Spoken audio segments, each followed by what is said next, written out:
Assalamualaikum. Halo anak-anak, apa kabar? Semoga kalian dalam keadaan sehat ya. Bertemu lagi dengan saya, Ibu Daniar, dalam pelajaran Bahasa Indonesia. Baiklah anak-anak, tujuan pembelajaran kita pada hari ini, kita akan membandingkan nilai-nilai dan kebahasaan cerita rakyat dengan cerpen. Kemudian kita akan menjelaskan perbedaan dan persamaan nilai-nilai dalam cerpen dan cerita rakyat. Baiklah anak-anak, untuk lebih memahami tentang cerita hikayat, marilah kita saksikan tayangan video tentang cerita rakyat atau hikayat tentang asal mula Pulau Halimun dari Kabupaten Kota Baru. Marilah kita saksikan video tentang cerita hikayat Saijan dan Ikan Toda. Selamat menyaksikan. Hikayat Saijan dan Ikan Toda. Menurut Sahibul Hikayat, sebermula ada seorang datuk yang sakti mandraguna sedang bertapa di tengah laut. Namanya Datuk Mabrur. Ia bertapa di antara Selat Laut dan Selat Makassar. Siang malam ia bersemadi di batu karang, di antara percikan buih, berombak, angin, gelombang, dan badai topan. Ia memohon kepada Sang Pencipta agar diberi sebuah pulau. Pulau itu akan menjadi tempat bermukim bagi anak cucu dan keturunannya kelak. Hatta ketika laut tenang, seekor ikan besar tiba-tiba muncul dari permukaan laut dan terbang menyerangnya. Tanpa beringsut dari tempat duduk maupun membuka mata, Mabrur menepis serangan mendadak itu. Ikan itu terpelanting dan jatuh di karang. Setelah jatuh ke air, ikan itu menyerang lagi. Demikian berulang-ulang. Di sekeliling karang, ribuan ikan lain mengepung, memperlihatkan gigi mereka yang panjang dan tajam, seakan prajurit siap tempur. Pada serangannya yang terakhir, ikan itu terpelanting, jatuh persis saat Datuk Mabrur membuka matanya. Hai ikan, apa maksudmu mengganggu samadiku? Ikan apa kamu? Aku Ikan Toda, Raja Ikan Toda yang menguasai perairan ini. Semadimu membuat lautan bergelora. Kami terusik dan aku memutuskan untuk menyerangmu. Tapi engkau memang sakti, Datuk Mabrur. Aku takluk, katanya megap-megap. Matanya berkedip-kedip menahan sakit. Tubuhnya terjepit di sela-sela karang tajam. Jadi, itu rakyatmu. Datuk Mabrur menunjuk ribuan ikan yang mengepung karang. Ya Datuk, tapi sebelum menyerangmu tadi, kami telah bersepakat kalau aku kalah, kami akan menyerah dan mematuhi apapun perintahmu. Datuk, tolonglah aku, obati luka-lukaku, dan kembalikanlah aku ke laut.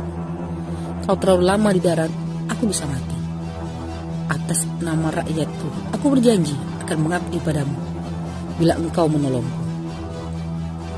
Raja Ikan Toda mengiba-iba, seolah sulit bernapas, insangnya membuka dan menutup. Baiklah, Datuk mau berdiri, sebagai sesama makhluk ciptaannya, aku akan menolongmu. Apapun permintaanmu, kami akan memenuhinya. Datuk ingin istana bawah laut yang terbuat dari emas dan permata, dilayan ikan duyung dan gurita, ingin berkeliling dunia bersama ikan paus dan lumba-lumba. Tidak, aku tak punya keinginan pribadi, tapi untuk masa depan anak cucuku nanti. Lalu Datuk Mabrur menceritakan maksud pertapaannya selama ini. Akan kukerahkan rakyatku, seluruh penghuni lautan dan samudra, Sebelum matahari terbit esok pagi, impianmu akan terwujud. Aku bersumpah, jawab Raja Ikan Toda. Datuk Mabrur tak dapat membayangkan bagaimana Raja Ikan Toda akan memenuhi sumpahnya itu. Baiklah, tapi kita harus membuat perjanjian. Sejak sekarang kita harus saijan, seiring sejalan, seia sekata, sampai ke anak cucu kita. Kita harus rakan mufakan, bantu membantu, bahu membahu. Setuju? Setuju, Datuk, sahut Raja Ikan Toda yang tergolek lemah. Ia sangat membutuhkan air. Mendengar jawaban itu, Datuk Mabrur tersenyum. Dengan hati-hati lepaskannya tubuh Raja Ikan Toda dari jepitan karang, lalu diusapnya lembut. Ajaib, dalam sekejap, darah dan luka di sekujur tubuh Raja Ikan Toda itu mengering. Kulitnya licin kembali seperti semula, seakan tak pernah luka. Ikan itu menggerak-gerakkan sirip dan ekornya dengan gembira. Dengan lembut dan penuh kasih sayang, Datuk Mabrur mengangkat Raja Ikan Toda itu dan mengembalikannya ke laut. Ribuan ikan yang tadinya mengepung karang, kini berenang mengerumuninya, melompat-lompat bersukaria. Saijan, seru Raja Ikan Toda sambil melompat di permukaan laut. Saijan, sahut Datuk Mabrur. Sebelum tengah malam, sebelum batas waktu pertapaannya berakhir, Datuk Mabrur dikejutkan oleh suara gemuruh yang datang dari dasar laut. Gemuruh perlahan, tapi pasti. Gemuruh suara itu terdengar bersamaan dengan timbulnya sebuah daratan dari dasar laut. Kian lama, permukaan daratan itu kian tampak, naik dan terus naik, lalu seluruhnya timbul ke permukaan. Di bawah permukaan air ternyata jutaan ikan dari berbagai jenis mendorong dan memunculkan daratan baru itu dari dasar laut. Sambil mendorong, mereka serempak berteriak, Saijan, Saijan, Saijan. Datuk Mabrur tercengang di karang pertapaannya. Raja Ikan Toda telah memenuhi sumpahnya. Bersamaan dengan terbitnya matahari pagi, daratan itu telah timbul sepenuhnya, berupa sebuah pulau lengkap dengan ngarai, lembah, perbukitan dan pegunungan. Tanahnya tampak subur, pulau kecil yang makmur. Datuk Mabrur senang dan gembira. Impiannya tentang pulau yang akan menjadi tempat tinggal bagi anak cucu dan keturunannya telah menjadi kenyataan. Permohonannya telah dikabulkan. Dengan memanjatkan puji dan syukur kepada Sang Pencipta, ia menamakannya Pulau Halimun. Alkisah, Pulau Halimun kemudian disebut Pulau Laut, sebab ia timbul dari dasar laut dan dikelilingi laut. Sebagai hikmahnya, kata Saijan dan Ikan Toda dijadikan slogan dan lambang pemerintah Kabupaten dan Kota baru. Sekian.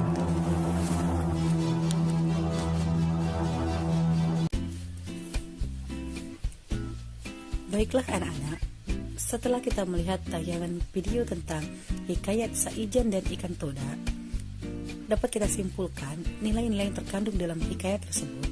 Pertama, terdapat nilai pendidikan.